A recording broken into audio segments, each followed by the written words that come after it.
அன்பார்ந்த தேனி நாடாளுமன்ற தொகுதி வாக்காளர் பெருமக்களே, நான் உங்களில் ஒருவன், உங்களுக்கானவன். காவிரி கரையில் பிறந்த என்னை இந்த வைகை மண்ணைச் சேர்ந்த மக்கள் வாரி எடுத்து மகிழ்வதும் கொண்டாடுவதும் நான் செய்த புண்ணியமாகவே கருதுகிறேன். ஜாதி மதங்களுக்கு அப்பாற்பட்டு உங்கள் வீட்டு பிள்ளையாக, சகோதரனாக, நண்பனாக கருதி அருவியைப் போல் என் மீது அன்பை அள்ளி கொட்டும் எனது அருமை தேனி நாடாளுமன்ற தொகுதி மக்களுக்கு காலமெல்லாம் நான் நன்றி கடன் பட்டவனாவேன். வானத்தை நோக்கி எரியும் எந்த ஒரு பொருளும் புவியீர்ப்பு விசையின் காரணமாக பூமியை நோக்கி திரும்பி வருவது போல உங்களின் மீது நான் கொண்டிருக்கும் அன்பு கடந்த ஈர்ப்பால் மீண்டும் என் சொந்தங்களை தேடி வந்திருக்கின்றேன். தேனி மண்ணில் விளையும் செங்கரும்பு எப்படி திகட்டாத தித்திப்பை தரக்கூடியதோ அதுபோலவே இங்கு வாழும் மக்களும் அளவில்லாமல் அள்ளி கொடுக்கும் அன்பை என்றென்றும் நினைவில் வைத்திருப்பேன். தேனியையும் வைகையையும் எப்படி பிரிக்க முடியாதோ அதுபோல உங்களிடமிருந்து என்னை பிரிக்க முடியாது என சொல்லும் அளவிற்கு யாருக்கும் வாய்க்காத பந்தம் எனக்கு கிடைத்திருக்கிறது. என் மீது நீங்கள் காட்டும் அன்பை கண்டு எதிரிகளும் துரோகிகளும் அதிசயித்து கிடக்கிறார்கள் என்பதுதான் உண்மை. அன்பு, அறிவு, துணிவு, ஆளுமை என்பதற்கு ஒற்றை இலக்கணமாக தேர்ந்தவர் இதயதேவ அம்மா அவர்கள். மக்கள் நலனில் அக்கறை கொண்ட ஓர் அரசியல் ஆளுமை எப்படி இருக்க வேண்டும் என்பதற்கு உதாரணமாக திகழ்ந்த இதயதேவம் அம்மா அவர்களால் வளர்க்கப்பட்ட அந்த கட்சி இன்று துரோகிகளின் கையில் சிக்கி கிடக்கிறது. எந்த லட்சியத்தை முன்னிறுத்தி நம் இயக்கம் அம்மா மக்கள் முன்னேற்ற கழகம் தொடங்கப்பட்டதோ அந்த இலக்கை எட்டும் வரையில் ஓய மாட்டோம் என்ற முழக்கத்துடன் தொடர்ந்து பணியாற்றிக் கொண்டிருக்கிறோம். நேர்மையான பாதையில் துடிப்பான தொண்டர்களுடன் பயணித்துக் கொண்டிருக்கிற நம்மை எந்த சக்தியாலும் தடுத்து நிறுத்த முடியாது. இயற்கை வள பாதுகாப்பு, சமூக நீதி, பொருளாதாரம் மற்றும் தமிழ்நாட்டு மக்கள் நலனுக்கான எண்ணற்ற கொள்கைகளை கொண்டிருக்கும் நமது அம்மா மக்கள் முன்னேற்ற கழகம் வெற்றிக்கான பாதையை எட்டி இருக்கிறது. அதற்கான முதல் படியாக அமைந்திருக்கும் நாடாளுமன்ற தேர்தலை வலுவான கூட்டணி அமைத்து சந்திக்கின்றோம். மாண்புமிகு பாரத பிரதமர் நரேந்திர மோடி அவர்களை 3வது முறையாக பிரதமர் அரியணையில் அமர வைப்பதன் மூலம் உலக நாடுகள் மத்தியில் இந்தியாவை வலிமையான நாடாக மாற்றவும் பொருளாதார ரீதியாக நம் நாடு முன்னேற வழிவகுக்கவும் உதவும் என்பதை மக்கள் அனைவரும் நன்றாக உணர்ந்திருக்கிறார்கள். தேனி நாடாளுமன்ற தொகுதியை தமிழகத்தின் தன்னிறைவு பெற்ற தொகுதியாக மாற்றும் முனைப்பில் பல்வேறு தரப்பினரின் கருத்துக்களை கேட்டறிந்து தொலைநோக்கு பார்வையுடன் தயாரிக்கப்பட்டுள்ள தேர்தல் அறிக்கையில் இடம்பெற்றுள்ள சிலவற்றை இங்கே குறிப்பிட விரும்புகிறேன். முல்லை பெரியார் அணையின் நீர்மட்டத்தை உச்சநீதிமன்ற உத்தரவின்படி 152 அடியாக உயர்த்தி நமது மாநில உரிமை மற்றும் விவசாயிகளின் நலனை பாதுகாக்க நடவடிக்கை எடுக்கப்படும். மத்திய அரசின் சிறப்பு நிதியுதவியை பெற்று நமது வைகை அணையில் முறையான தூர்வாரும் பணிகளை மேற்கொள்ளப்படும். நீண்ட காலமாக தீர்க்கப்படாமல் இருக்கும் தமிழகம் கேரளாவை இணைக்கும் வழித்தடமான தேவாரம் சாக்குளத்து மெட்ரோ ரோடு திட்டம் செயல்படுத்த எல்லா நடவடிக்கைகளும் எடுக்கப்படும். 84ஆம் ஆண்டில் அப்போதைய முதலமைச்சர் டாக்டர் புரட்சித் தலைவர் எம்ஜிஆர் அவர்களால் அடிக்கல் நாட்டப்பட்ட ஆண்டிப்பட்டி, தெப்பம்பட்டி, திப்பரவு அணை திட்டத்திற்கு புத்துயிர் அளிக்கப்படும். நமது எண்டப்புலி பஞ்சாயத்து பொதுமக்களின் நீண்ட நாள் கோரிக்கையான ஒவ்வால்துறை அணை கட்டி அதன் மூலம் சுமார் 3000 ஏக்கர் விவசாய நிலங்கள் பாசன வசதி பெறுவதற்கும் அப்பகுதியின் நிலவும் குடிநீர் பற்றாக்குறையை போக்குவதற்கும் நடவடிக்கை எடுக்கப்படும். கண்ணகி கோட்டம் முழுமையாக தமிழ்நாட்டின் கட்டுப்பாட்டில் இருப்பதை உறுதி செய்து நவீன வசதிகளுடன் கூடிய சுற்றுலா தலமாக மாற்ற உரிய நடவடிக்கைகள் எடுக்கப்படும். தேனியில் உலகத்தரம் வாய்ந்த மத்திய பல்கலைக்கழகம் சென்ட்ரல் யூனிவர்சிட்டி, மத்திய அரசின் கல்வி நிறுவனமான இந்திய தொழில்நுட்ப கழகம் IIT மற்றும் மத்திய அரசின் உதவியோடு சித்தா, ஆயுர்வேத கல்லூரிகள் நிறுவ முயற்சிகள் மேற்கொள்ளப்படும். கேந்திரிய வித்யாலயா பள்ளியை உடனடியாக செயல்பாட்டிற்கு கொண்டு வருவதோடு மத்திய அரசின் PM ஸ்ரீ மற்றும் நவோதயா பள்ளிகளையும் நமது தேனி நாடாளுமன்ற தொகுதிக்கு கொண்டு வர அனைத்து முயற்சிகளும் மேற்கொள்ளப்படும். உசிலம்பட்டியில் அமைந்துள்ள பசும்பன் முத்துராமலிங்க தேவர் மற்றும் மூக்கையா தேவர் ஆகியோரின் சிலைகளுக்கு அருகே நேதாஜி சுபாஷ் சந்திரபோஸ் சிலை நிறுவ நடவடிக்கை எடுக்கப்படும். மத்திய அரசின் உதான் திட்டத்தின் மூலம் தேனியில் விமான நிலையம் அமைக்க முயற்சிகள் மேற்கொள்ளப்படும். தென் மாவட்ட மக்களின் நீண்ட நாள் கோரிக்கையான திண்டுக்கல் சபரிமலை ரயில் போக்குவரத்து, சென்னை போடி வரையில் தினசரி ரயில் சேவை, மதுரை போடி வரையிலான ரயில் போக்குவரத்தை கூடலூர் வரை நீட்டிக்க மத்திய அரசிடம் வலியுறுத்தப்படும். போடி முதல் மூணாறு வரையிலான சாலை போக்குவரத்தை அகலப்படுத்துதல், கண்ணகி கோயிலுக்கு முறையான சாலை வசதியை ஏற்படுத்துதல் மற்றும் உசிலம்பட்டி புறவழிச்சாலைக்கான பணிகளை உடனடியாக தொடங்கவும், தேவைப்படும் இடங்களில் 4 வழிச்சாலைகளை ஏற்படுத்தவும் நடவடிக்கை எடுக்கப்படும்.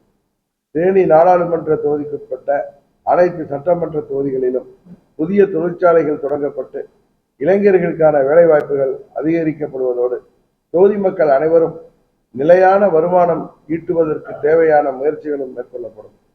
தேனி நாடாளுமன்ற தொகுதியில் நிலவும் மின் தட்டுப்பாட்டை போக்கவும், தடையற்ற மின்சாரம் வழங்கவும் தேவையான இடங்களில் துணை மின் நிலையங்கள் அமைத்து தரும் முயற்சிகள் மேற்கொள்ளப்படும். ஆண்டிப்பட்டி ஜக்கம்பட்டியில் பாதியில் நிறுத்தப்பட்டிருக்கும் நெசவாளர் பூங்கா அமைக்கும் பணியை மீண்டும் தொடங்கி விரைவில் அப்பூங்கா நெசவாளர் பயன்பாட்டிற்கு கொண்டு வர நடவடிக்கை மற்றும் தென்னை விவசாயிகளுக்கு திராட்சை, ஏலக்காய் உரிய விலை நிர்ணயம் செய்யவும் நடவடிக்கை எடுக்கப்படும். உசிலம்பட்டி 58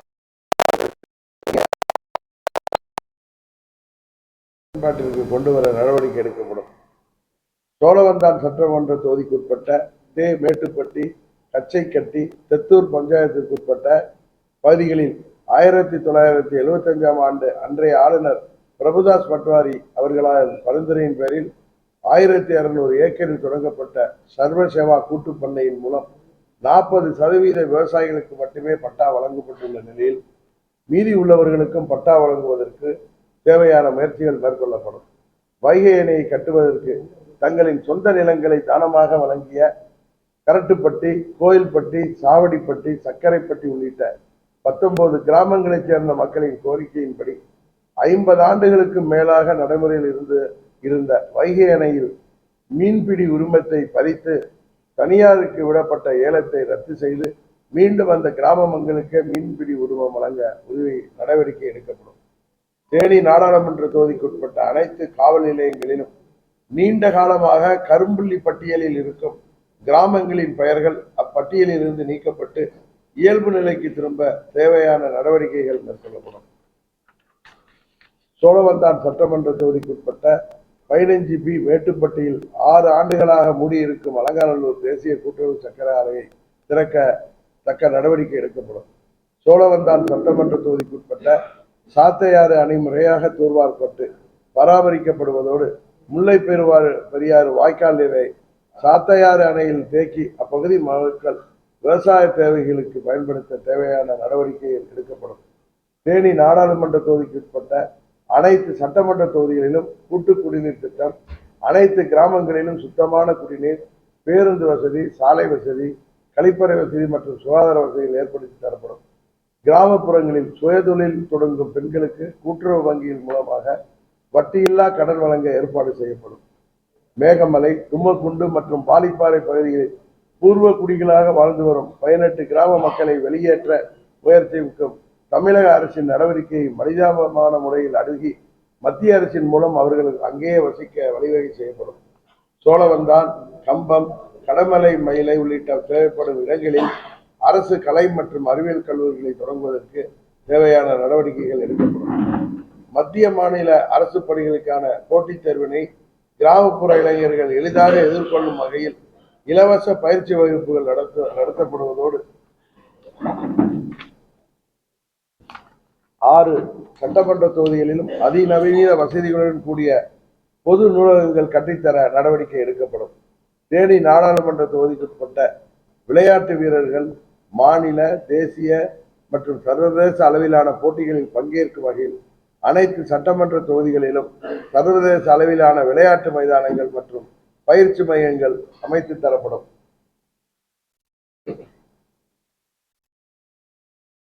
மேகமலை, வைகை அணை பூங்கா, சோத்துப்பாறை, மஞ்சளாறு, கும்பக்கரை, தேக்கடி, சின்ன சுருளி ஆகிய இடங்களில் அடிப்படை வசதிகளை மேம்படுத்தி சிறந்த சுற்றுலா தலங்களாக உருவாக்க நடவடிக்கை எடுக்கப்படும். தமிழகம் முழுவதும் ஆளுங்கட்சி உதவியுடன் பரவியிருக்கும் போதை மருந்து வியாபாரத்தை மத்திய அரசின் உதவியுடன் அடியோடு தடுத்து நிறுத்த தனி கவனம் செலுத்தப்படும். இப்படி தேர்தல் வாக்குறுதிகள் மட்டுமல்லாமல் பிரச்சாரத்தின் போது மக்கள் வழங்கிய கோரிக்கை மனுக்கள் அனைத்தையும் பரிசீலித்து நிறைவேற்றப்படும் என தேனி நாடாளுமன்ற தொகுதி மக்களுக்கு உறுதியான உத்தரவாதத்தை நேரத்தில் தருகிறேன். நம் ஒவ்வொருவரின் வாக்கும் நமது தொகுதியின் வளர்ச்சி மற்றும் எதிர்கால தலைமுறைகளுக்கு அளிக்கக்கூடிய பாதுகாப்பு நீங்கள் உங்களிடமே அர்ப்பணிப்பு என்ற உங்களிடமே சொல்லி இறுதி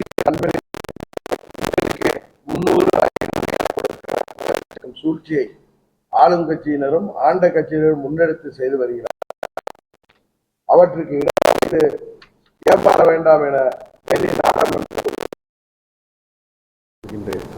தேனி நாடாளுமன்ற தொகுதியின் வாக்காளர்களை வெறும் வாக்குகளாகவே பார்க்கும் எதிர்கட்சியினர் மத்தியில் இந்த தொகுதியின் வளர்ச்சியை மட்டுமே குறிக்கோளாய் கொண்டு உங்கள் முன் இருக்கும் உங்கள் வீட்டு பிள்ளையான எனக்கு குக்கர் சின்னத்திலே வாக்களித்து பெருவாரியான வாக்குகள் வித்தியாசத்தில் வெற்றி பெற செய்யுமாறு அன்போடு கேட்டுக்கொள்கின்றேன்.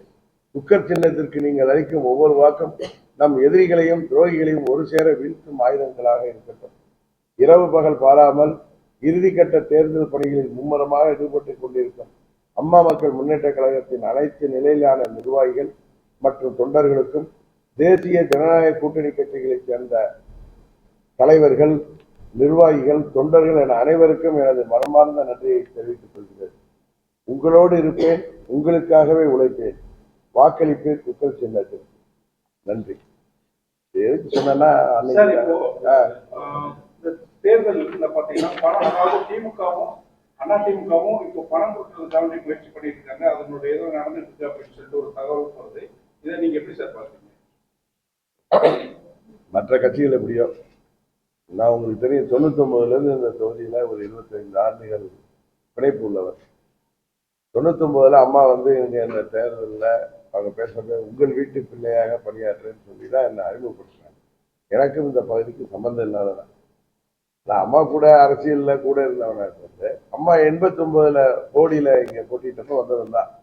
99ல அப்ப இருந்த அரசியல் சூழ்நிலையில திரு சேடப்பட்டி முத்தையா அவர்களை நிறுத்த வேண்டாம்னு முடிவு எடுத்தப்போ அம்மாவா கொண்டாந்து என்ன அரசியல்ல பெரிய குளத்தில் நிறுத்தினாங்க. அப்போ கூட நமது கம்பர் செல்வேந்திரன் வந்து காமெடியா சொல்லுவார், அவருக்கு போடியில் இறங்கி விட்டீங்கன்னா தேனிக்கு வழி தெரியாது, நான் உங்கள் ஊருக்காரன், இந்த மண் மைந்தெல்லாம் பட்ட மக்கள் அதையெல்லாம் தாண்டி அன்றைக்கு என்னை வெற்றி பெற செய்தீர்கள். அன்றிலிருந்து நான் ஒரு 10-11 ஆண்டு, இன்னும் சொல்ல போனா 2004ல் தமிழ்நாடு முழுவதும் எங்க கூட்டணி பெரிய பின்தங்கி இருந்தாலும் இங்க ஒரு 20-21 ஓட்டுல தான் நான் தோல்வியை சந்திச்சேன். அதுக்கு அடுத்தது ஒரே மாசத்துல அம்மா என்ன ராஜ்யசபாவில் மெம்பராக்கி இங்கதான் அனுப்பி வச்சாங்க. கிட்டத்தட்ட 2010 ஜூன் வரைக்கும் ஒரு 11 வருடம் நான் இந்த பகுதியிலேயே எல்லோரையும் ஜாதி மதங்களுக்கு அப்பாற்பட்டு, உங்களுக்கு தெரியும், நான் வந்து ஒவ்வொருவரையும் உறவினரா சொந்த பந்தமாக நினைத்து பழகி இந்த தொகுதிங்கிறது எனக்கு ஒரு பெரிய பிணைப்பை ஏற்படுத்தியது அரசியலெல்லாம் தாண்டி. அதனாலதான் மறுபடியும் இங்க வரப்ப அந்த மக்கள்கிட்டையும் ஒவ்வொருவரோட வீட்லயும் நான் இருக்கேங்கிறத உணர முடிஞ்சது. அதே உணர்வோட தான் நான் அரசியலெல்லாம் தாண்டி இங்க செயல்படுறேன். என்னால கொடுக்க முடியாம இல்லை, உங்களுக்கு தெரியும். ஏன்னா உங்களுக்கு தெரியும், நான் எம்பியா இருந்தப்ப எத்தனையோ பேர் படிப்பு உதவிக்காக என்னிடம் வந்து கேட்டப்ப அவங்களுக்கு நான் சொல்லி காமிக்கல, சொல்ல வேண்டிய கட்டாயம். ஒரு ஸ்டூடெண்ட்டுக்கு எங்கள் பொண்ணை படிக்க வைக்க முடியல, பையனை படிக்க வைக்க முடியலன்னு கல்லூரி படிப்பு, ஸ்கூல் படிப்புக்கெல்லாம் நான் பல பேருக்கு உதவி செய்திருக்கேன். இன்னும் சொல்ல போனால் அப்போ முதலமைச்சர் அந்த அம்மாட்ட சொல்லி முதல்வர் கோட்டாலேயே மெடிக்கல் சீட்டு, அண்ணா யூனிவர்சிட்டி முதற்கொண்டு இன்ஜினியரிங் சீட்லாம் நான் கொடுக்குறதுக்கு அம்மா ஃபர்ஸ்ட் கொடுத்துருக்கேன். அது ஆண்டிப்பட்டி மாத்திரம் இல்லை, நம்ம தேனி மாவட்டம், மதுரை இதையும் சேர்ந்தது. இன்னும் சொல்ல போனா இப்ப நான் போறப்ப நேற்று ஆதிப்பட்டியை தாண்டி போடி இதுக்கு போனப்ப அடுத்த ஊருக்கு பெரிய ஒரு பூதிபுரத்துல போனப்ப 2 பொண்ணுங்க வந்து வண்டியை மறைச்சாங்க. சிஸ்டர்ஸ் ஒரே மாதிரி இருந்தாங்க. என்கிட்ட ஒரு மனு கொடுத்தாங்க, வாங்கி படிச்சு பார்க்குறேன் சார், எனக்கு நாடார் கல்லூரியில் அட்மிஷன் கிடைச்சிச்சு, எங்க அப்பா அவரை படிக்க வைக்க முடியாது, அவர் தினக்கூலி, நான் படிக்கணும்னு ஆசையா இருக்கு, என்னை படிக்க வைக்கும்போது நான் எங்க ஒன்றிய செயலாளர் கொடுத்தேன். அது அதே உணர்வோடு இருக்காங்க. இது நான் இப்ப சொல்றதுக்கு வந்து காரணம் வந்து ஏதோ சொல்லி காண்பதற்கான காரணம் அடுத்து வரேன்.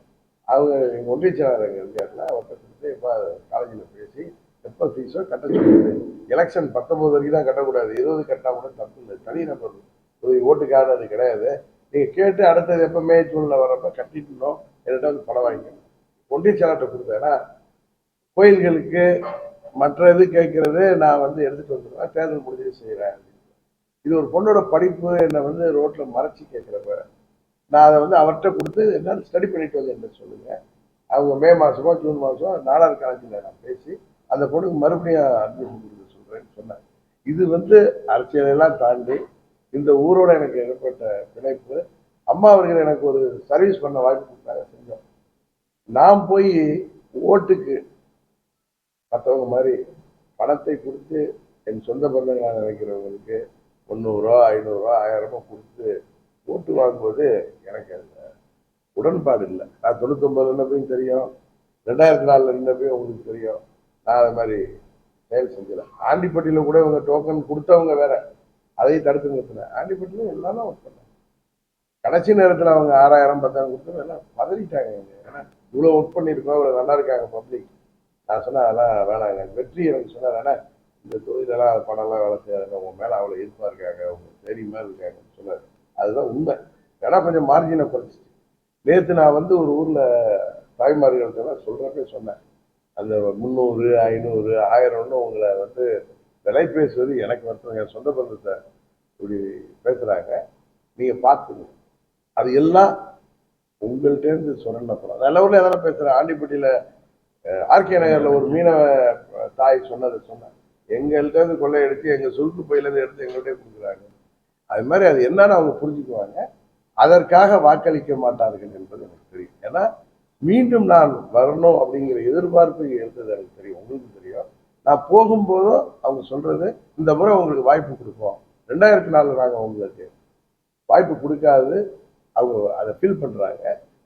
நான் எதுவும் எக்ஸாஜரேட் பண்ணலை. அதனால போக முடியுங்கிறதுனா எப்படி ஆர்கே நகர்ல அவங்க கடைசி நாள் அவங்க அந்த எல்லா வீடுகளுக்கும் பணம் கொடுத்ததுக்கு அப்புறம் நான் போனப்ப கூட எல்லா நிர்வாகிகளும் ஒரு மாதிரி ஆயிட்டாங்க. செந்தவிழன் அங்கே இருந்த பகுதிக்கு போனப்ப, ஆனால் இப்போதான் அந்த முன்னாள் அமைச்சருக்கு பணம் கொடுத்து போறாரு. ஆனால் அவங்க எல்லாம் ஆரத்தி எடுக்க தட்டோட உங்கள்கிட்ட வர்றாங்க, இங்கெல்லாம் ஒன்றாக. சென்னையை சேர்ந்தவர். சரி, அதே மாதிரி இங்கே நான் இந்த ஊரை சேர்ந்தவன். இந்த ஊரை பிறக்கலைனாலும் அந்த மக்கள் நேற்று வந்து என்னை பார்த்தப்பையும், நேற்று இரவு கூட நான் போடி ஒன்றியத்தில் போனப்ப இந்த பழங்காசெல்லாம் ஏதோ ஒரு ஏழையா பாறையா உள்ளவங்க ஏதோ வாங்கிட்டேன் அப்படின்னு கொஞ்சம் வாக்குகள் குறையலாமே தவிர எனது வெற்றியை எதிரிகளால் ஒன்று செய்ய முடியாது. ஆனால் இது ஒரு தப்பான முன்னுதாரணம். இதை நான் என்னைக்கு செய்வேன், இன்னைக்கு இல்லை. வெற்றி தோல்வியெல்லாம் தாண்டி ஒரு அரசியல்வாதி எப்படி, ஏன்னா இதே மாதிரி தவறுகள் நடக்கிறப்பதான் நாளைக்கு ஊழல்கள் காரணமாகுது. அதுக்கு நான் இடம் கொடுக்கணும். விவசாயம் அதாவது 200 ஏக்கர் 300 ஏக்கர் ஒரு விமான நிலையம் அமைக்கணும்னா தேவைப்படும். இப்போ 80 கிலோமீட்டர்ல மதுரையில் விமான நிலையம் இருக்கு. தேனியில அது சாத்தியமா? அந்த மாதிரி தொழிற்சாலைகள் இல்லாத ஏரியா விவசாயத்துக்கு அதாவது விமான நிலையம் வந்து இங்க நிறைய தொழில் வளர்றப்ப அதுவும் அதுல வந்து ஒரு அம்சம். இப்ப ட்ரெயின் எல்லா இடத்துக்கும் கேட்குறாங்க, ட்ரெயின் போக்குவரத்து எதுக்கு கேட்குறாங்க? இங்க நிறைய ஹார்டிகல்ச்சர், ஏலக்காய் மற்ற மலையில் விளையிற பொருள்கள் அதுக்கு இதெல்லாம் வேற இடங்களுக்கு டிரான்ஸ்போர்ட்டேஷனுக்கு ட்ரெயின் இருந்தால், குட்ஸு ட்ரெயின் இருந்துச்சுன்னா அது அதோடைய இது அவங்களுக்கு செலவு கம்மியாகும். இன்னொன்று விமான நிலையம் வந்து அமைக்கிறதுக்கு நான் சொல்றது உதாரண விமான நிலையம், சிறு விமான நிலையம், அந்த வாயுதூத் மாதிரி போயிட்டு சிறு விமானங்கள் வந்து இறங்குறதுக்கு, சென்னையிலேருந்து தேனிக்கு வர்றதுக்கு, பெங்களூர்லேருந்து வர்றது, இங்கே நிறைய எக்ஸ்போர்ட் தொழில்கள்லாம் இருக்குது. அதுக்கு உதவி செய்கிற மாதிரி விவசாயத்துக்கோ சுற்றுச்சூழலுக்கோ நான் சொல்றது எந்த பாதிப்பும் இல்லாமல் பொதுமக்கள் விருப்பத்திற்கு ஏற்ப இடங்கள் தேர்வு செய்யப்பட்டு அந்த இடத்துல வைக்கப்படும். எத்தனையோ அரசாங்க இடம் தரிசு இடங்கள் கிடைக்கும். அதே மாதிரி இடங்கள் அதில் நான் ரொம்ப கவனமாக இருப்பேன். நானும் ஒரு விவசாயியோட பையன் தான். இன்னொன்று இயற்கை வந்து பாதுகாக்கணுங்கிறதுல நான் ரொம்ப உறுதியாக இருப்பேன். அதனால வந்து இயற்கைக்கு எந்த பாதிப்பும் இல்லாமல், சுற்றுச்சூழல் பாதிப்பு இல்லாமல், இன்னொன்று என்னுடைய தேர்தல் அறிக்கையில் பாருங்க, இயற்கை விவசாயத்தை இங்கே வந்து மக்கள்கிட்ட இன்னும் ஊக்குவிக்கிற விதமாக திட்டங்களை செயல்படுத்துதுன்னு சொல்லியிருந்தாரு. இந்த பாயிண்ட் எல்லாம் அது மெயின் இதில் இருக்கு. அது மாதிரி எந்த பாதிப்பும் இல்லாமல் தேவையான்னு கேட்கறது தேவை. ஏன்னா இந்த பகுதி பொருளாதார ரீதியாக வளரணும்னா தொழிலும் வளரணும். அதே நேரத்தில் நமது இந்த விவசாயம் பாதிக்காம, நம்மளுடைய சுற்றுச்சூழல் பாதிக்காம, நம்மளுடைய இயற்கை பாதிக்காம, இந்த மலை பிரதேசம் அதே அளவோட அதே நேரத்தில் வளர்ச்சி அடைவதற்கு எந்தவித பாதிப்பும் இல்லாமல் மக்கள் யாரும் எதிர்க்காமல் உள்ள திட்டங்கள் தான் அங்கே கொண்டு வரணும். இயற்கைக்கு விவசாயத்துக்கோ இயற்கைக்கோ பாதிக்கிற திட்டங்களை தொழிற்சாலைகள் தான் சொல்லியிருக்கேன். நீங்கள் அது பொல்யூஷன் கிரியேட்டிங் தொழிற்சாலையாக இருக்காது, அது சுற்றுச்சூழலை பாதிக்க நல்ல கேள்வி, பாதிக்காத விவசாயத்துக்கு சார்ந்த தொழிலாக கூட இருக்கலாம். நான் சொல்றது விவசாயம் சார்ந்த பொல்யூஷன் இல்லாத விவசாய எத்தனையோ தொழில் அதை உருவாக்கி சால்வ் பண்ணி பண்ணுறதுக்கு எனக்கு வாய்ப்பு கொடுங்க.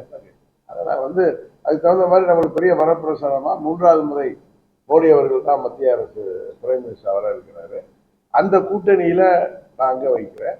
இது தொகுதிக்கான வளர்ச்சிங்கிறப்ப அந்த திட்டங்கிறப்ப நிச்சயம் ஒரு ஸ்கீம்ஸ் கொடுக்குறதுல பிரைம் மினிஸ்டர் மத்திய அரசாங்கம் தயாராக இருக்காங்க. அதனால தான் சொல்கிறேன், டேமும் கட்டுவேன்னு சொல்கிறேன்.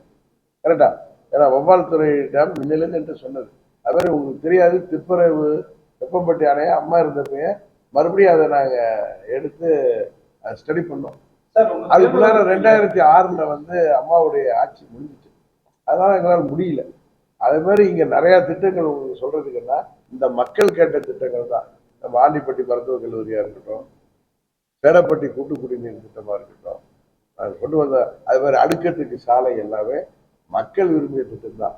இந்த உதான் விமான நிலையங்கிறது இங்கேயும் ஒரு ஃப்ளைட் வரணும், தேவைன்னா ஒரு நாளைக்கு ஒரு ஃப்ளைட் கூட வரணும். இப்போ தூத்துக்குடிக்கு போகுதுல்ல, அது மாதிரி எத்தனை இடம் இருக்கு. என்ன நம்ம ஊரில் கடைசி இடம் இல்லை.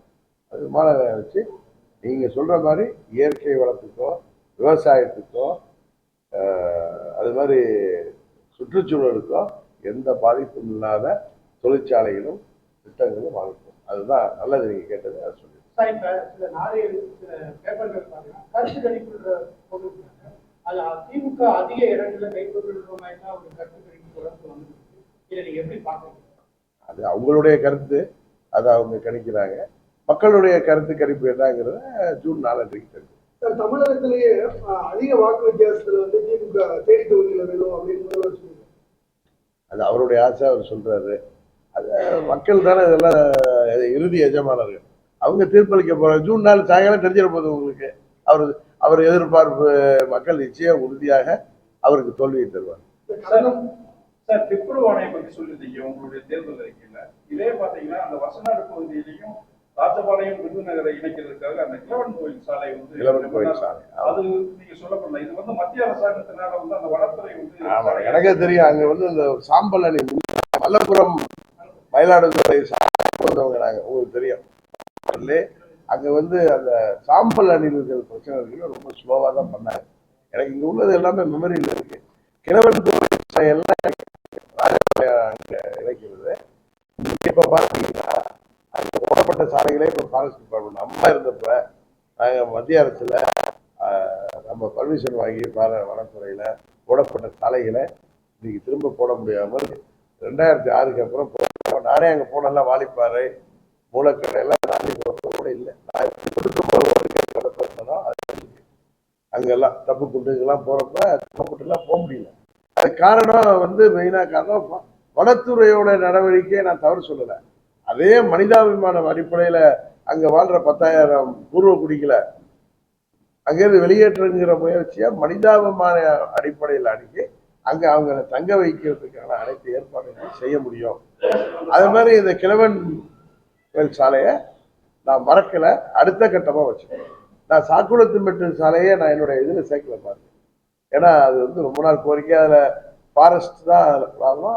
அது ஆனா அதே நேரத்துல நம்ம நிர்வாகிகள்லாம் அங்க போன பொதுமக்களும் உங்க இதுல சொல்லுங்கன்னு தான் அன்னைக்கு நான் சொன்னேன். நான் இருக்கு அவங்களுக்கு. அதனால அதுவும் என் மனதில் இருக்கு. அதை படிப்படியா அதை இன்னும் ஸ்டடி பண்ணிட்டு தான் பண்ணணும். முதல்வர் ஓ பன்னீர்செல்வம் அவர் அங்க போய் ஆரம்பிச்சாரு. என்னுடைய நாமினேஷனுக்கு வந்தாரு, தெரியுங்களா உங்களுக்கு? என்னுடைய நாமினேஷனுக்கு வந்துட்டு தான் போனார். அவர் அங்க போய் ஆரம்பிச்சது 1ஆம் தேதி தான். அவர் அங்க தேர்தல் பணியாயிட்டு, நான் அவருக்காக போயிருந்தேன். 10ஆம் தேதி போய் அவருக்காக 3 இடத்துல பேசிட்டு வந்தேன். அந்த இரவு அவருக்காக ஒண்டி தான் போனேன். அவர்கிட்ட சொன்ன முடிஞ்சா வந்துட்டு போங்க சார், முடிஞ்சா நேரம் பறந்து வந்திருப்பார். அவர் அங்கே புதிய பகுதி, பெரிய நிலப்பரப்பு, அங்கே அறந்தாங்கி வரைக்கும் போக வேண்டியிருக்கு, இங்கே திருச்சூலிலாம் போக வேண்டியிருக்கு, நரிக்குடியெல்லாம் போக, அதனால அவரை வர முடியாது. வேற ஒன்றும் வரக்கூடாதுங்கிற எண்ணம்லாம் அவர் கிடையாது. அவர் குடும்பத்தை சேர்ந்தவர்கள், அவங்க அணியை சேர்ந்தவர்கள்லாம் எல்லாம் எனக்கு சிறப்பாக அவங்க மாவட்ட தலைமையில் நல்லா பண்ணி. சார் அது மாதிரி பாத்தீங்கன்னா இப்போ இன்னொன்று சொல்லலாம், அவர் எங்கேயும் அங்கே ராமநாதபுரத்தை விட்டு வேற எங்கேயும் போன மாதிரி தெரியும். ஆனால் அவருக்கு புதிய தொகுதி, அவர் போனதே 1ஆம் தேதி தானே போனார். என்னுடைய நாமினேஷனுக்கு அப்புறம் தான் முன்னாடி நாமினேஷன் பண்ணாலும் அவர் டோட்டலாக அங்கே போனதே என்ன நாமினேஷன் இன்னைக்கு முதல் நாள் என்ன பார்த்தாரு, அவர் ஊருக்கு போகிறது முன்னாடி பார்த்து போனார். நாமினேஷன் நீங்கள் வரவேணான்னு கூட சொன்னேன், ரவி ஒண்டி வரணும், ஆனால் அவரே வந்துட்டு போனார். அதெல்லாம் அப்படிலாம் நாங்கள் 2 பேரும் இதெல்லாம் தாண்டி நண்பர்கள். அதிமுக வேட்பாளர் பிரசாந்த் சொல்றாரு 14 வருஷம் வந்து வனவாசம் போடலாம் சொல்றாரு. ஏன் வந்து 14 வருஷம் தேனி மக்களுடைய கோரிக்கை எதிர்ப்பு தேனி பக்கம் அதிகமாக அதுதான் அன்னைக்கா அவரு எல்லா பிரதர் உங்களுக்கு நீங்க சும்மா பரபரப்புக்காக கேட்காதீங்க. நான் எடப்பாடி பேசுறதுக்கு பதில் நான் உங்கள்கிட்டே சொன்னேன். எங்க வந்து நான் எப்படி அம்மாவுடைய கட்டளையின்படி தான் நான் இங்க வந்தேன். உங்களுக்கு சொன்ன சில பேர் சதியினால நான் இங்க வந்து வர்றத அம்மா வேணான்னு சொன்னதுக்கு அப்புறம் அவங்கள தாண்டி அவங்க எப்படி அதுதான் இன்னைக்கு நான் ராமரோட என்னை கம்பேர் பண்ணிக்கல. திரு அண்ணாமலை சொன்னப்ப அதுக்கு நான் மறுபடியும் என்ன கேட்டிருக்காங்க. நேற்று கூட ஒரு தொலைக்காட்சியில் பதில் சொன்னேன். தசரதருடைய கட்டளை ஏற்றுதான் ராமர் வனவாசம் பண்ணார். தசரதருக்கு ஒன்றும் அதில் விருப்பம் கிடையாது, அவருக்கு விருப்பம் இருந்தாங்க. அது மாதிரி நான் வர முடியாது, அங்கே போய் நீ அங்கே போவேனான்னு சொல்லுறதுக்கு நான் வரல. அது அவருக்கும் தெரியும், எல்லாருக்கும் தெரியும், பழனிசாமிக்கு தெரியும். நான் இவங்க மாதிரிலாம் திருட்டுத்தனமா பண்ற ஆள் கிடையாது. அதனால அம்மா சொன்னதுனால நான் இங்கே வரல. இங்கே இந்த வழியாக டிராவல் பண்ணுறப்ப முக்கிய நிர்வாகிகளை பார்த்து போவோம். சபரிமலைக்கு போகிறப்ப, மற்றபடி இங்கே மதுரைக்கு வந்தேன்னா பார்ப்பேன், உச்சனூர் கோயிலுக்கு வரப்போ பார்ப்பேன். மற்றபடி அரசியல் ரீதியாக நான் வரல, அது எல்லாருக்கும் தெரிஞ்சது தான். 2017க்கு அப்புறம் நான் தனியாக இயக்க ஆரம்பிச்சதுக்கு பல முறை இங்கே வந்திருக்கேன். இப்போ தேர்தலில் இப்போ உங்களுக்கே தெரியுமா நான் ஏன் வரலைங்கிறது. நீங்கள் தான் எனக்கு தெரிஞ்சு 25 வருஷமா ஊடகத்தில் தானே இருக்கீங்க. அம்மாவுடைய கட்டளை ஏற்று நான் வரல. இன்னொன்று அம்மா என்னை கட்சி விட்டு நிற்கிறது உண்மைதான்.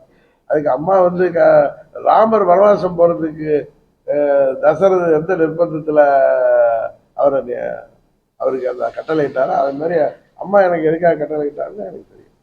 அதை நம்ம வெளியில சொல்லிக்க வேணாம். நான் ஓப்பனா தானே சொல்றேன், 16 வருஷம் வரல. அதுதான் கேள்வி பதில் அன்னைக்கே சொல்றேன். நான் உங்கள்கிட்ட தான் சொல்றேன், நீங்க தான் உங்க தொலைக்காட்சியில காமிக்கல, நான் அதை கவனிச்ச போறீங்க. அதாவது அம்மாவுடைய கட்டளை ஏற்றுதான் நான் இங்க வந்தேன். அம்மா என்ன வர வேணான்னு ஏன் வர வேணான்னு சொன்னாங்கன்னா அதை ஓப்பனா சொல்ல முடியாது, அதுக்கான காரணத்தை நான் சொல்ல முடியாது. சார் தேனி மாவட்டம் விவசாய மாவட்டம், இது அடுத்து நீங்க எம்பியா வர்றப்போ இதை வந்து பாதுகாக்கப்பட்ட அந்த தொழிற்சாலை எல்லாமே விவசாயத்துக்கு பாதிப்பு வரக்கூடாதுன்னு சொல்றேன். ஆனா பாத்தீங்கன்னா சுற்றுச்சூழலுக்கு தேனி மாவட்டத்துல பாத்தீங்கன்னா இந்த 4 வழிச்சாலைகள் உருவாக்கப்பட்ட பின்பு நிறைய விவசாய நிலங்கள் எல்லாமே அழிக்கப்பட்டு அந்த பூராமே கான்கிரீட் நிலங்களா மாறிட்டு இருக்கு. அதனால பாத்தீங்கன்னா நிறைய இடங்கள்ல நீங்க வந்து சாலை வந்து இங்க இருந்து எல்லாம் சபரிமலைக்கு போறப்ப வருஷத்துல எத்தனை லட்சக்கணக்கான நம்ம ஊரை தாண்டி தான் போறாங்க. நானே முன்ன பெரிய குளத்துல குடியிருந்தேன். பெரிய குளம் வழியா எவ்வளவு வண்டி போகும், டிராபிக் எல்லாம் கஷ்டமா இருக்கும். இப்ப மக்களுக்கு வந்து லோக்கல்ல பாதிப்பு இல்லாம இருக்கிறதுக்கு, வர்றவங்களுக்கும் பிரச்சனை இல்லாம இருக்கிறதுக்கு பைபாஸ் போட்டிருக்காங்க. இல்ல இல்ல நீங்க வேற சில மக்கள் தொகை அதிகமாகுது. நான் இப்ப எம்பியா இருந்தப்ப 99 2004 இருந்த மக்கள் தொகை என்ன, இன்றைக்கு மக்கள் தொகை என்ன. இன்றைக்கு நீங்க வந்து சாலைகள் வந்து அகலப்படுத்த வேண்டிய கட்டாயம் இருக்கிறப்ப நம்ம பண்ணிதான் ஆகணும். நீங்க எதுவுமே பண்ணாதீங்க, பழைய ரோடு வச்சா இங்கேருந்து நம்ம தேடிட்டு பெரியவங்களும் போறதுக்கு இந்த காலகட்டத்தில் இவ்வளவு வெஹிக்கிள் இவ்வளவு டிரான்ஸ்போர்ட் இருக்கிறப்ப 1.5 மணி நேரம் ஆயிடுது.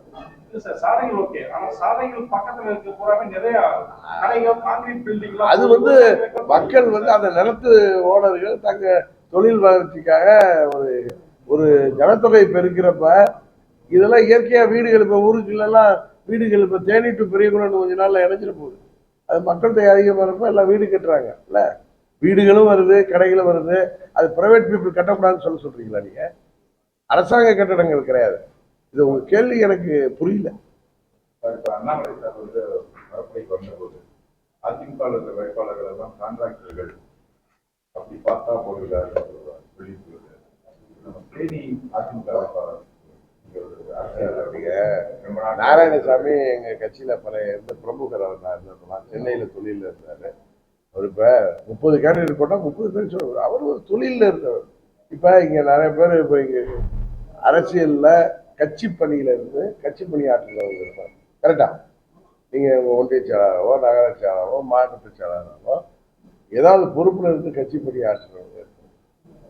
இதுதான் உண்மை. அவர் என்னவா இருந்தாரு, இப்ப என்ன பதவியில இருந்தாரு, என்ன பணியாற்றினாருன்னு உங்களுக்கு தெரியும், எனக்கு தெரியும். இது தேவையில்லாத கேள்விகள்லாம் தவிர்க்கலாம். சார், இப்ப அது வந்து யாரை அதாவது பெரும்பாலும் கான்ட்ராக்டர்கள் அதுல வந்திருக்காங்க. சார், யாரை சக போட்டியாக இந்த தேர்தல் நீங்க நினைக்கிறீங்க? கேள்வி. ஒண்ணே ஒன்று சொல்லுமா, நான் யாரையுமே போட்டியாளர் நினைக்கல. ஏன்னா மக்கள் என்னை தேர்ந்தெடுப்பார்கள், என்னை வெற்றி பெற செய்வார்கள்.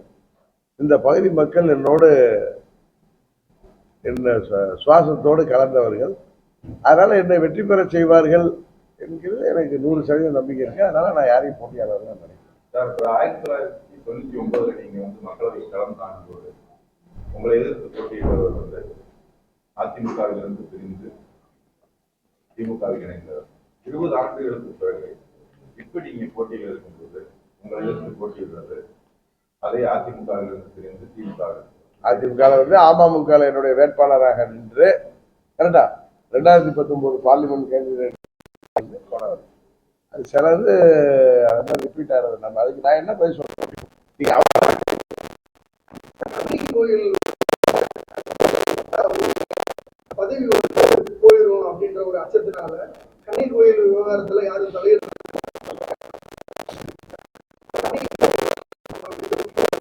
கேரள வனத்துறையும் வழிபடுறதுக்கு நெருக்கடி கொடுக்குறாங்க. வருஷத்துக்கு ஒரு ட்ரிப் போறாங்க. நான் என்ன அரசியல்வாதியா நினைக்கிறது இல்லை. அது தேனி தொகுதியில என்னை யாரும் அரசியல்வாதியா நினைக்கிறதா நான் பார்க்கல. நான் இந்த தொகுதிக்கு சொந்தக்காரன். உறவினர்களுக்கு இங்கே நம்ம பகுதி மக்களுடைய விருப்பம் எனக்கு தெரியும். அது ஏதோ நான் என்னோட விருப்பம் இல்லை. எல்லாம் அந்த சித்ரா பௌர்ணமிக்கு போகிறப்ப எவ்வளோ ரெஸ்ட்ரிக்ஷன் எல்லாம் இருக்குன்னு மத்திய அரசு மூலம் அதை நிறைவேற்றி தர அனைத்து பற்றி எனக்கு இதே மாதிரி எனக்கு இறை பக்திலாம் அதிகம். இதே மாதிரி இந்த நான்சென்ஸ் சென்டிமெண்ட்லாம் எனக்கு உடன்பாடு கிடையாது. பக்தி அதிகமாக இருக்கிறப்ப, கடவுள் மேலே நம்பிக்கை இருக்கிறப்ப இதே மாதிரி பயங்களே கூடாது. உண்மையான பக்தி உங்களுக்கு இருந்துச்சுன்னா, உண்மையாக கடவுள் மேலே நம்பிக்கை இருக்கிறவனுக்கு எந்த பயமும் இருக்கு. அவன் சரியா நடக்கணும், அவ்வளோ. அதாவது தேனி தொகுதிக்கு வர விடாம சில பேர் சரி சரியாக நான் வர முடியல. அவர்கள் யாருன்னு உங்களுக்கு, ஏன்னா இங்கே மக்களுக்கு தெரியும், நிறைய பேருக்கு தெரியும். அதை என்னுடைய சுவாபம் நான் எனக்கு துரோகம் பண்ணவங்கள போய் சொல்ல விரும்பலை. ஏன்னா அது சொல்ல முடியாத நபர்கள், சொல்லக்கூடாத நபர்கள், புரியுதா? இதில் கூட நேற்று தந்தி டிவியில் கேட்டாங்க, உங்களை வந்து வனவாச அனுப்புனது வந்து அம்மா தானே கேட்டாங்க. ஆமாங்க, தசரதர் தானே ராமர் அனுப்புனாருன்னு சொன்னாங்க. அப்போ யார் கைகேயின்னு கேட்டாங்க. அந்த கைகேயி ஆணாவும் இருக்கலாம், பெண்ணாகவும் இருக்கலாம். அதை நான் சொல்ல விரும்புகிறேன். அது இப்போ இல்லை, என்னுடைய ஆட்டோபயோகிராஃபியோ பயோகிராஃபியோ வரப்போ அதில் இருந்தாங்க. சார், நீங்க அதிமுக மீட்டெடுக்கணும் அப்படின்ற முயற்சியில் இருக்கீங்க. ஓபிஎஸ் ஐயாவும் அந்த மாதிரி முயற்சியில் இருக்காங்க. சசிகலாமாவும் அந்த முயற்சியில் இருக்காங்க. இப்படி இருக்கிற பட்சத்துல அவங்க ஏன் சார் உங்களுக்காக வாக்கு சேகரிக்கவோ உங்களுக்கு ஆதரவாக வருது? இப்ப அவங்க வந்து இந்த அமைப்பு இல்லை, அவங்க நீதிமன்றத்துல இது பண்றாங்க. அதிமுக எங்க கட்சி, அதிமுகவுடைய பொதுச் செயலாளர் கிளைம் பண்றாங்க. அதிமுகவுடைய பொதுச் செயலாளர் இருந்துட்டு எங்களுக்கு வந்து ஓட்டு கேட்கிறப்ப அவங்க அமமுகவுக்கு ஓட்டு கேட்டாங்கன்னு நீதிமன்றத்துல அவங்க தொடர்ற வழக்குல சட்ட ரீதியா பிரச்சனை வர்றதுக்கு வாய்ப்பு இருக்கு. இப்ப பன்னீர்செல்வத்துக்கு அந்த ப்ராப்ளம் இல்லை. ஏன்னா திரு ஓபிஎஸ்க்கு அந்த ப்ராப்ளம் இல்லை. ஏன்னா அவரை அந்த கட்சியை விட்டு நீக்கப்பட்டு அவர் சட்ட ரீதியா அந்த கட்சி வேறுன்னு போராடுறப்ப அவர் மீட்பு சொல்லிட்டு இருக்காரு. எல்லாம் ஒரே கூட்டணியில இருக்கும். அதனால கூட்டணிக்கு வந்தா அது வேற. அவர் இப்ப வந்து சில பேர் கேட்டாங்க, ஏன் தாமரையிலேயோ குக்கர்ல நிக்கலாமே அவங்க நண்பர். பட் அது நிக்க முடியாது. ஏன்னா அவர் அந்த கோர்ட்ல நடக்கிற கேஸ்ல இருந்து ஆட்டோமேட்டிக்கா எல்லாம் வர மாதிரி. எப்படி நான் வந்து அமமுக தொடங்கணும்னு அந்த கேஸ்ல இருந்து விட்ரா பண்ணல. நீங்க இன்னொரு கட்சி தொடங்கிட்டு இன்னொரு கட்சியில உறுப்பினர் ஆன மாதிரி ஆயிட்டு நீங்க அந்த கேஸ் நடத்த முடியாது. அதிமுக சட்டத்திட்ட விதிப்படி இல்ல நீங்க அதெல்லாம் அவங்களதான் கேட்கணும். நான் யாரையும் போய் என் ஒய்ஃபே என்ன சொன்னேன், அவங்களுக்கு விருப்பம் தான் என்னங்க பண்ண முடியும்னு கேட்டேன். ஏன்னா என் கட்சியில வேணாம்னு நான் சொல்ல முடியும். அப்படி அதே மாதிரி நான் ரொம்ப சுதந்திரமானவன். அதனால நான் சுதந்திரமா இருக்கீங்கன்னா அடுத்தவங்க சுதந்திரத்துல தலையிடக்கூடாதுன்னு நிறைவா இந்த அதிமுகவும் அந்த இரட்டை இலையும் தேர்தல் வரைக்கும் தான் எடப்பாடி பழனிசாமி எனக்கு ஜோசியெல்லாம் சொல்ல தெரியாது. இரட்டை இலை பலவீனப்படுத்தி கொண்டிருக்கிறார் பழனிசாமி. ஒரு 5-6 பேர் சேர்ந்த ஒரு சுயநல கும்பல், பதவி வெறி, என்ன சொல்றது, இன்னும் சொல்ல போனா துரோக சிந்தனை, தான் மட்டும் வாழணும் மற்ற யாரும் இருக்கக்கூடாதுங்கிறதுல அந்த புரட்சி தலைவருடைய தொண்டர்களுக்கு, புரட்சி தலைவர் கட்சி ஆரம்பிச்சதை திமுக ஒரு 2000 பேர் சேர்ந்து 1500 பேர் சேர்ந்து பொதுக்குழுவை கூட்டி நீக்கிட்டாங்க. அதனாலதான் அதே மாதிரி ஒரு நிலைமை அதிமுக தலைமை நடக்கக்கூடாதுன்னு அவருடைய பேசிக் சட்டத்திட்டமே உறுப்பினர்கள்லாம் சேர்ந்துதான் தலைமையை தேர்ந்தெடுக்குங்கிறது அடிப்படையே சிதைச்சிட்டு இன்றைக்கு அந்த அடிப்படையை ஃபவுண்டேஷனே அடிச்சுட்டாரு. அதனால அது ரொம்ப பலவீனமாயிட்டு இருக்கு. மக்களும் அவங்கள புரிஞ்சுக்கிட்டு எதிராயிட்டாங்க. அவருடைய துரோகம் எந்த அளவுக்கு இருக்குங்கிறது தெரிஞ்சுக்கிட்டாங்க. அதனால அந்த இயக்கம் பலவீனப்பட்டு அதுல அந்த பேருக்கும் அந்த சின்னத்துக்கும் ஒட்டிட்டு இருக்கிற அங்க தவித்துட்டு இருக்கிற தொண்டர்கள்லாம் உண்மை உணர்ந்து எல்லா அம்மாவுடைய உண்மையான தொண்டர்களோட இணைவாங்க. இதுதான் என்னுடைய கருத்து. அது விரைவில் நடக்கும். அதுக்கப்புறம் தேசிய ஜனநாயக கூட்டணி தலைமையிலான ஆட்சி தமிழகத்தில் மலரும் சாத்தியம் அதுதான் நடக்க போகுது. சாத்தியம் இல்லை, அதுதான் நடக்கும். எங்க கூட்டணி மாபெரும் மக்கள் ஆதரவோடு வெற்றி பெற்று ஆட்சி அமைக்கும். எங்களுடைய முதல்வர் யாருங்கிறத நேற்றே ஒரு தொலைக்காட்சி பேட்டில சொன்னேன். நாங்க எல்லாம் சேர்ந்து ஒரு திறமையான, தகுதியான, சுயநலம் இல்லாமல் மக்கள் நலன்ல ஈடுபாடு உள்ள ஒருவரை, மக்கள் ஏற்றுக்கொள்கின்ற ஒருவரை நாங்கள் வேட்பாளராக அனைவரும் சேர்ந்து ஒரு மனதோடு தேர்ந்தெடுக்க வேண்டும் என்பதுதான் எனது ஆசை. அதை மற்ற கட்சிகளும் ஒத்துக்கொள்வார்கள். அது நீங்க வந்து அரசியல் கட்சி எந்த கட்சிங்கிறதுலாம் சொல்ல நானே இன்னும் முடிவுக்கு வரல. நான் என்னுடைய விருப்பத்தை சொன்னேன். நல்லா புரிஞ்சுட்டீங்களா பாலாஜி? என்னுடைய வார்த்தைகளை நீங்க உன்னிப்பா கவனிக்க மாட்டீங்க. சுயநலம் இல்லாமல் மக்கள் மீது அன்புடைய, தகுதியும் திறமையும் உடைய ஒருவரை நாங்கள் தேர்ந்தெடுப்போம் எல்லாரும் ஒரு மனதாக. அதுதான் அப்படிங்கிறது வேண்டுங்கிறது என்னுடைய விருப்பம். அதனால இதுல இருப்பாங்களா இல்ல புதுசா கூட ஒருத்தர் இறக்குமதி செய்யலாம். அப்துல் கலாம் மாதிரி ஒருத்தர் கூட நாங்க எல்லாம் சேர்ந்து இறக்குமதி செய்யலாம். 2026 அப்ப விஜய் வந்து தேர்தல போட்டியிடணும் அவரும் பண்றாரு. அவரை எப்படி சார் 2026 நான் உங்க அளவுக்குலாம் பெரிய அரசியல்வாதிகள்லாம் இல்லைங்க. அதெல்லாம் வந்து உங்க மாதிரி பெரிய மேதையெல்லாம் கிடையாது. ஏதோ எங்க அம்மா கொண்டாந்து விட்டாங்க, காலத்தில் கேட்டாங்க, நான் அதுல இருக்கேன். விஜய் ஒரு சூப்பர் ஸ்டாரு. ரஜினிக்கு அப்புறம் இப்போ இருக்கிறது அவரும் அஜித் தான் டாப்பா இருக்காங்க. அவர் கட்சி ஆரம்பிச்சிருக்காரு. இதெல்லாம் யாருங்க முடிவு பண்ணணும்? எஜமானர்கள் மக்கள் தானே முடிவு பண்ணுவீங்க. நான் சொல்ற மாதிரி நடக்க போதா? நீங்க சொல்ற மாதிரி நீங்க உங்க எதிர்பார்ப்பு நடக்குமா? மக்கள் எல்லாம் எதிர்பார்க்கிறாங்க. அது மக்கள் முடிவு செய்யிட்டு நம்ம 2 பேரும் என் மண்டையை உடைச்சிட்டு, எங்களுடைய விருப்பம், எங்களுடைய நம்பிக்கை உறுதியாக தேசிய ஜனநாயக கூட்டணி தமிழ்நாட்டில் 26ல் ஆட்சி அமைத்து ஒரு சிறந்த மக்களாட்சியை கொடுக்கும். ஊழலற்ற மக்களாட்சியை, எந்த ஒரு தனி மனிதனின் சுயநலத்துக்காக அரசாங்கத்தை பயன்படுத்த முடியாத மக்களான ஆட்சியாக, எப்படி காமராஜர், பேரறிஞர் அண்ணா,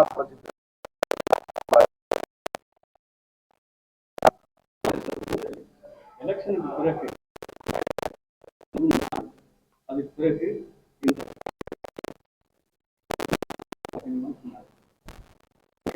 தலைவரா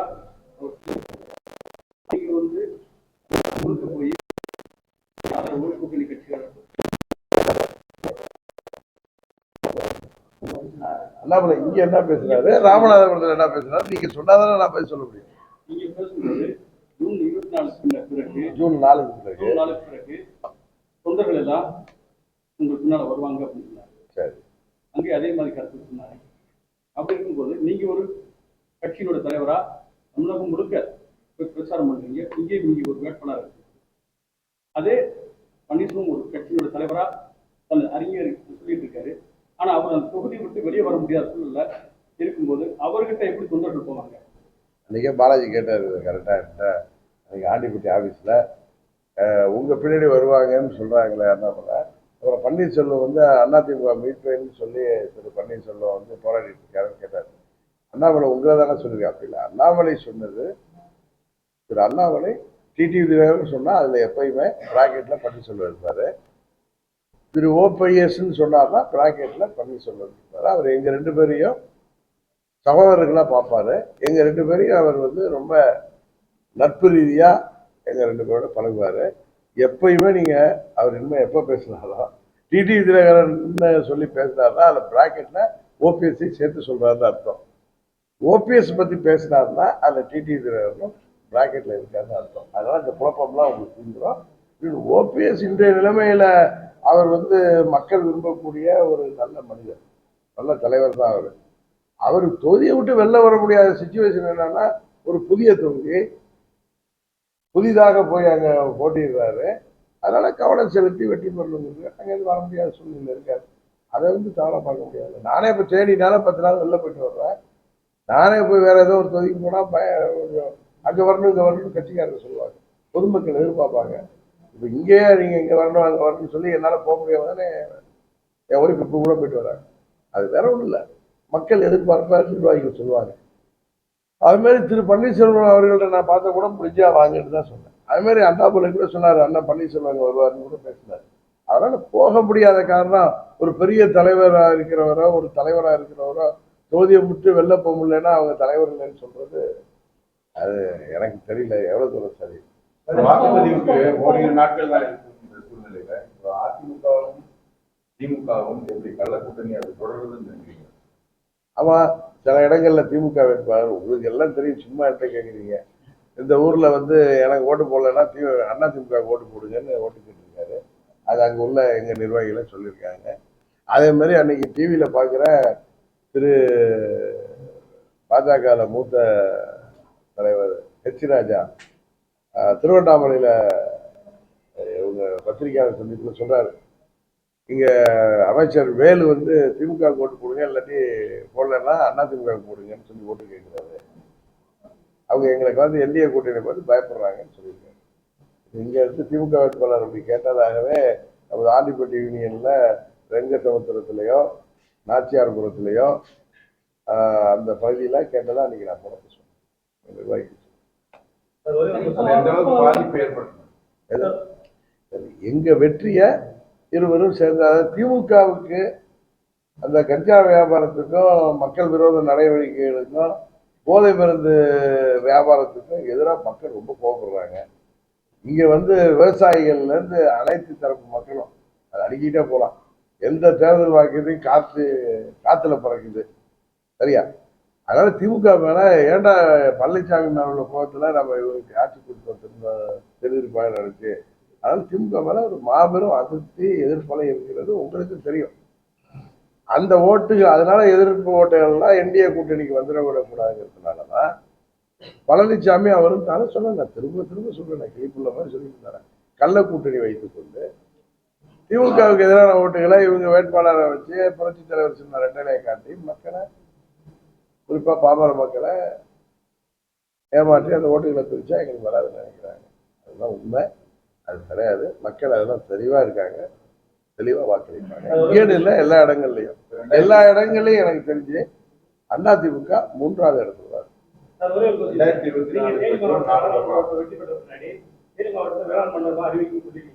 தேனி மாவட்டத்தில் வந்து தினமும் நூற்றுக்கணக்கான வண்டிகளை கனிம வளம் கொள்ளையடிக்கிறது கேரளா போயிட்டு இருக்கு. அதை உடனடியாக நீங்க தடுக்க போடுவீங்களா? நீங்க என்ன ஜெயிக்க வைங்களா, ஆட்டோமேட்டிக் அவங்க நடத்திடுவாங்க.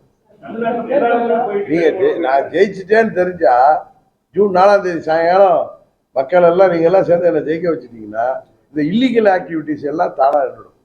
கஞ்சா கடத்தல், கரெக்டா, இது மாதிரி கனிம வள கொள்ளை, இதே மாதிரி இந்த நம்பர் 2வா மக்களை அரசாங்க சொத்துக்கள் திருடப்படுவது எல்லாமே இருந்துடும். அது மாதிரி என்கிட்ட எங்களுக்கு கொடுத்த பட்டாவை நேற்று நம்ம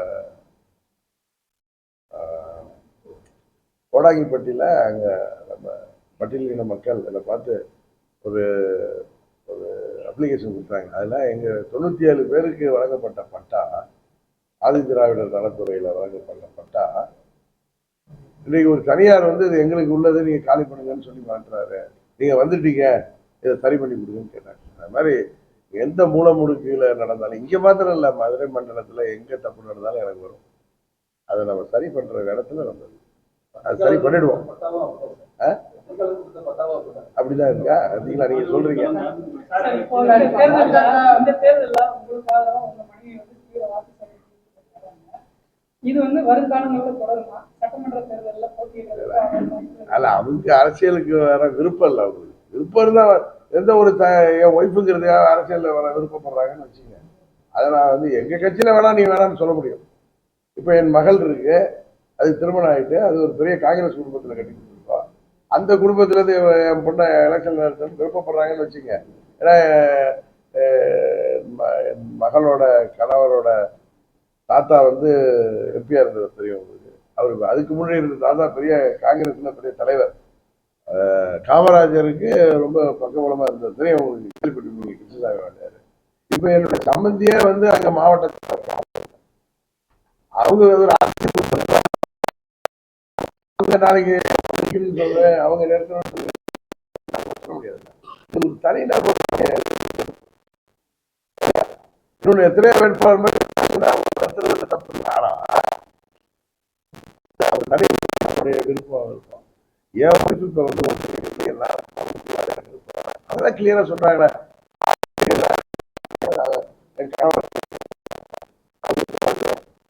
டோட்டல் இந்த நான் இங்க எம்பியா இருக்கிறப்ப நான் வர முடியாத நேரத்தில் கோயில் பணம் கொடுக்காம வந்திருக்காங்கல்ல, தெரியுமில்ல பாலாஜி உங்களுக்கு, நீங்களே கூட போயிருப்பீங்க. அப்ப அதே மாதிரி தான் அவங்க இப்போ வந்து நான் போக முடியல. என் மனைவி, எனக்கு ஒரு பையன் தான் போயிருப்பார் ஓட்டு கேட்க.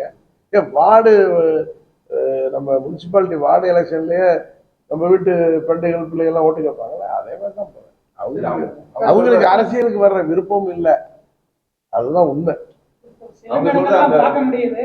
மக்கள் சொல்றாங்க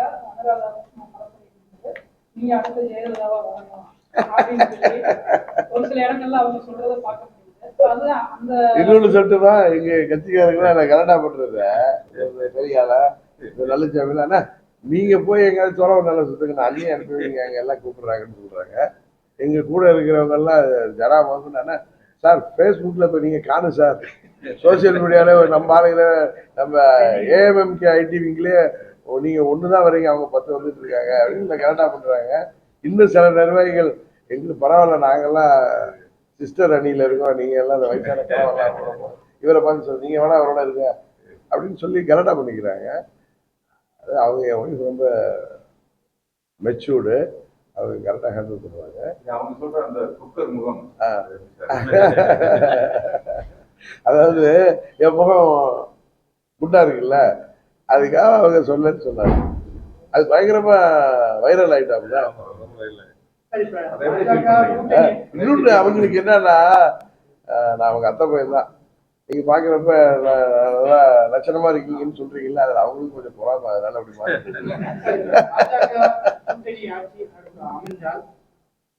வந்து மந்திரியாருக்கு வாய்ப்பு இருக்கா, இல்ல அப்படி ஏதாவது கோரிக்கை எல்லாம் ஒன்னே சொல்றேன், என் சுவாபம் உங்களுக்கு நல்லா தெரியும். சும்மா என்ன போட்டு நோண்டிட்டு இருக்காரு. நான் வந்து பதவிகள்லாம் எனக்கு தகுதி இருந்தா தேடி வரணும்னு நினைக்கிறேன். நான் பதவியெல்லாம் வேணும்னு நினைச்சா 2001 செப்டம்பர் 21 அம்மா முதல் பதவியிலேருந்து இறங்குறப்ப நான் வந்து அந்த காய் நகரத்துக்கு தான் வந்திருக்க முடியும். இன்னும் சொல்ல போனா 2017 எங்க சித்தி அந்த பிப்ரவரி 14 பதவியேற்க முடியாம பெங்களூர் போன நேரத்தில் எனக்கு தான் வந்திருக்க முடியல. நாங்கள் என்ன எடப்பாடி தான் பெரிய இவர், அவரு இன்டர்நேஷனல் லீடர், அவரு இல்லை இவர் சிங்கப்பூரை உருவாக்குனார லீக்வான் யூ அவரு இல்லை நினைச்சா. எனக்கு அது மாதிரி விருப்பம் கிடையாது, புரியுதா உங்களுக்கு? அம்மாவே என்னை முத பாருங்க, நான் 88 அவங்க கூட இருக்கிறவன். என்னை வந்து முத தேர்தலில் வந்து இறக்கி விட்டு தான் என்னை அரசியலுக்கே கொண்டு வந்தாங்க. என்னோட நேரடி அரசியலை வேட்பாளர் தான் வந்தேன், புரியுதா உங்களுக்கு? அது நான் அம்மாட்ட வச்ச கோரிக்கை. ஏன்னா 95, 96 என்னை ராஜ்யசபாவுக்குள்ள கொண்டு வரணும் நான் பிரியப்பட்டாங்க அம்மா. வேணாமான்னு சொன்னப்ப இதை நான் எதை பெருமைக்கு சொல்லிக்கல, நடந்தது நீங்க கேட்டதால சொல்ல வர்றேன். அவங்க 98 இந்த வேட்பாளர் நிறுத்துறதுக்கு இருந்தாங்க. அது கட்சியில் ரொம்ப தான் தெரியும். நான் எனக்கு பெரிய ஈடுபாடு இல்லாதனால வேணாம். 99 நான் தவிர்க்க முடியாமல் வந்திருந்தேன். ஒரு ஆக்சிடென்ட் இருந்தால் இன்றைக்கு அதே நம்மளுடைய டெஸ்டினி ஆயிட்டு மறுபடியும் வெளில போன அம்மா சொல்லி திரும்பவும் 17 அம்மா மறைவுக்கு போய் வர்ற மாதிரி ஆயிட்டு கட்சி தொடங்குற மாதிரி ஆயிட்டு இதெல்லாம் நான் நினைச்சு கூட பார்த்தது இல்லை. பாஜகவோட தேர்தல் அறிக்கை நேற்று முன்தினம் வெளியிட்டிருக்காங்க. அதுல வந்து பொது சிவில் சட்டம், குடியுரிமை சட்டம், ஒரே நாடு ஒரே தேர்தல், இந்த மாதிரி ஒரு முக்கியமான ஒரு வாக்குறுதிகள் எல்லாம் கொடுத்திருக்காங்க. தேசிய ஜனநாயக கூட்டணியில நீங்க பாஜகவோட தேர்தல் அறிக்கை எப்படி பாக்குறீங்க? இல்லைங்க, நீங்க இது பொது சிவில் சட்டங்கிறது இப்போ உள்ள கோரிக்கை இல்லைங்க. அது நேரு காலத்திலேயே அதெல்லாம் அவங்க கொண்டு வருவதற்கான முயற்சி எடுத்தாங்க. டாக்டர் அம்பேத்கர் எடுத்த முயற்சி உங்களுக்கு தெரியும். அப்ப வந்து அப்ப இருந்த ஜின்னா போன்ற நான் சொல்றது உண்மையான நீங்க செக் பண்ணீங்க. பொது சிவில் சட்டம் கொண்டு வந்தப்ப இந்தியா சுதந்திரம் வந்த உடனே எல்லா தலைவரும் முடிவு பண்ணது. இவர் அந்த அம்பேத்கர் உட்பட அவர் தானே இதே உருவாக்கினாரு. அப்பயே வந்தது அது. அதுல அதே மாதிரி இந்த சிஏ வந்து யாருடைய குடியுரிமையும் பறிக்க வந்த சட்டம் இல்லை. வெளிநாடு இந்த மத சார்புள்ள நாடுகள்ல மதத்தின் பெயரால பாதிக்கப்படுறவங்க இங்க வர்றவங்களுக்கு எல்லா மதத்தினர்களுக்கும் அது உண்டு, இஸ்லாமியர்களுக்கும் உண்டு. இது ஒரு ஸ்பெஷல் ஸ்கீம் கொடுத்தாங்க. 16 வருஷம் அப்படி வெயிட் பண்ண வேணாம், 5 வருடம் 6 வருடம் ஆனாலும் ஒரு ஸ்பெஷல் ஸ்கீம் கொண்டு அதுல அவங்க மத ரீதியா பாதிக்கப்பட்டிருக்க மாட்டாங்க. அதனால அவங்க 16 வருஷம் ஸ்கீம்ல வரட்டு இருக்காங்க. இங்க இந்தியாவில் வாழ்ற யாருடைய குடியுரிமை அது பெரும்பான்மையா இருந்தாலும் சரி, சிறுபான்மையா இருக்கிற இஸ்லாமியர்களா இருந்தாலும் கிறிஸ்தவர்களாக இருந்தாலும் யாருடைய குடியுரிமையை பறிக்கிறதுக்கான சட்டம் கிடையாது. வெளிநாட்டிலேருந்து இந்தியாவுக்கு வர்றவங்களுக்கு குடியுரிமை கொடுப்பதற்கான சட்டம். அதை எதிர்க்க வேண்டிய அவசியம் இல்லை. அது 6 பேர் குடியுரிமை கிடைக்கட்டுங்கிறது சரியா? அதனால தவறான புரிதலும் தவறான பிரபகண்டாவும் பண்றாங்க. இந்த திராவிட அரசியல்ங்கிற பேர்ல குழப்பம் நடக்கிறது. மற்றபடி ஒரே நாடு ஒரே தேர்தல் வந்து தப்பில்லை. ஏன்னா இன்னொன்று உங்களுக்கு தெரியும், பிஜேபி வந்து 356க்கு எதிரானவங்க. அது தெரியும் உங்களுக்கு. ஆர்டிகல் 356 இம்ப்ளிமெண்ட் பண்ண விரும்ப மாட்டாங்க. அவங்க அதுக்கான எதிரானவங்க. ஒரே நாடு ஒரே தேர்தல் ஒரே எக்ஸ்பெண்டிச்சர்ல முடிக்கணுங்கிற எண்ணம் தான் இருக்கும். அது அது எப்படி பிராக்டிக்கலா எப்படி முடியுங்கிறது எப்போ முடியுது அது வந்து இப்போ மக்களவை தேர்தலாகவே வந்து 7 கட்டமா நடத்துற இந்திய தேர்தல் ஒரே நாடு ஒரே தேர்தல் கொள்கை நடைமுறை அதே மாதிரி 7 முறையில அசம்பிளி சேர்த்து தான் நடத்துது. 7 கட்டமா நடத்துறது நல்லது தானே. ஒரே நாடு ஒரே தேர்தல்னு சொல்லியிருக்காங்க. இதுல ஒரே நாடு ஒரே நாள்ல தேர்தல்னு சொல்லல. இது எப்பயுமே இந்த பல கட்ட தேர்தல் இந்த போலீஸ் ஃபோர்ஸ் யூஸ் இருக்கும். சில இடங்கள் வந்து தமிழ்நாட்டில் பெரிய அந்த சட்ட ஒழுங்கு பிரச்சனை வராது. சில மாநிலங்கள்லாம் உங்களுக்கு இன்னும் சில போலிங் பூத்தெல்லாம் கொஞ்சம் இதாக அங்கெல்லாம் சட்ட ஒழுங்கு ப்ராப்ளம் வர்றதுக்கு இருக்கிறதுனால பல கட்டங்கள் நடத்துறாங்க. ஒரே ஒரு கொஸ்டின் சார். தேனி மாவட்டத்தின் செல்லப்பிள்ளை பாராளுமன்ற வேட்பாளர் வெற்றி வேட்பாளர் நீங்க ஜெயிச்சு வந்தா தேனி மாவட்ட பத்திரிகையாளர்களுக்கு பல ஆண்டுகளா தீர்க்கப்படாத பிரச்சனை. பல ஆண்டுகளா அதிமுக திமுக மற்ற எந்த கட்சி வந்தாலும் இது வரைக்கும் மற்ற மாவட்டத்திற்கு பத்திரிகையாளருக்கு இடமும் இது கொடுத்துருக்காங்க. தேனி மாவட்டம் இது வரைக்கும் பத்திரிகையாளருக்கு எதுவுமே கொடுக்குற கடந்த முறை 54 பேருக்கு பட்டா கொடுத்தாங்க. அதுவும் போலி ஆயிடுச்சு. நீங்க வந்தா கண்டிப்பா செய்வீங்க. தேனி மாவட்டத்தில் செல்லப்பிள்ளை உங்களுக்கு வளைக்கிறோம். நாங்க பத்திரிகையாளர் வந்து வருத்தத்தோட தெரியும் ஏற்கனவே கொடுத்தது ரத்தாயிட்டா போலி பண்ணாங்க. போலி பட்டா கொடுத்துட்டாங்க. எந்த கவர்மெண்ட்ல? பழனிசாமி கவர்மெண்ட்லயா?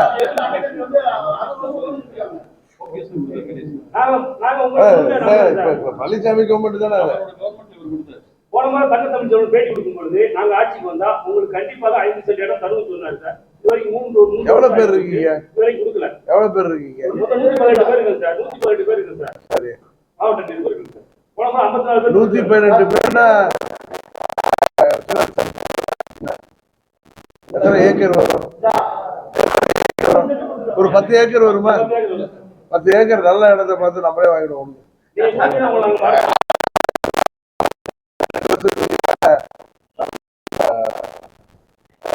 மாடல் தான் ஓடும். திராவிட மாடல் செய்யாது, எல்லாம் பேசி பேசுன்னு செய்யாது. அவங்களுக்கு குடும்பத்தை தவிர அவங்க மாப்பிள்ளை பதில வச்சு அண்ணா உருவாக்கின கட்சியை வச்சு வியாபாரம் நடத்திட்டு இருக்காங்க. பழனிசாமி எப்படி தலைவர் உருவாக்கின கட்சியை வச்சு வியாபாரம் தானே அவங்க பண்றாங்க.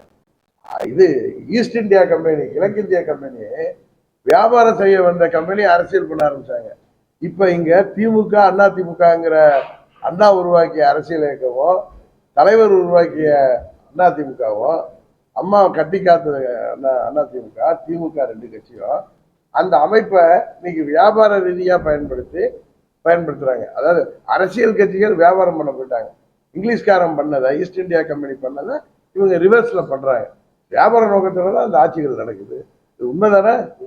அது இல்லாத ஒரு ஆட்சி கொண்டு வரணும்னு தான் நான் தேசிய ஜனநாயக கூட்டணியோட ஆட்சி வரணுங்கிறேன். ஏன்னா பிஜேபி வந்து ஊழல் ஆட்சியும் கிடையாது. அவருக்கு வந்து நீங்க நினைக்கிற மாதிரி அவங்க எந்த தனி மனிதன் ஊழல் பண்றதை அலோவ் பண்ண மாட்டாங்க. அது கம்யூனிஸ்டை விட ஸ்ட்ராங் பொலிட் பியூரோ மாதிரி பியூரோ உள்ள கட்சி. அங்க ஒரு சின்ன முடிவு கூட எல்லாம் கூடிதான் முடிவு எடுப்பாங்க, தெரியுமில்ல? அதனால கரப்ஷன் ஃப்ரீ கவர்மெண்ட் இருந்தாதாங்க, வியாபார நோக்கம் இல்லைன்னா தான் மக்களாட்சி நடக்கும். நான் சிம்பிளா தான் சொல்றேன். ஏன் என்டிஏன்னா அந்த அளவுக்கு நாங்க வளரல, அதனால கூட்டணி ஆட்சி அமைக்க முடியும்னு சொல்றேன். அது என்டிஏ கூட்டணினா மக்களுக்கு சேவை செய்ய முடியும்னு நம்ம பார்ப்போம். இல்லைன்னா ஒரு 2 வருஷம் பொறுத்துங்க. இல்லைன்னா நம்ம எல்லாம் சேர்ந்து நல்ல இடமா பார்த்து ஒரு 10 ஏக்கரை நாம எல்லாம் சேர்ந்து முயற்சி செஞ்சு வாங்கி அருமையா லேண்ட் வாங்கிடும். கரெக்டா? அதுக்கு நான் உங்களுக்கு கூட 10 ஏக்கர் பாருங்க. அதை நம்ம பேசி நல்ல உள்ளங்களை எல்லாம் சேர்த்து அதை வந்து நம்ம வாங்கிடுவோம். மக்கள் உங்களை வந்து பிரிச்சுட்டாங்க.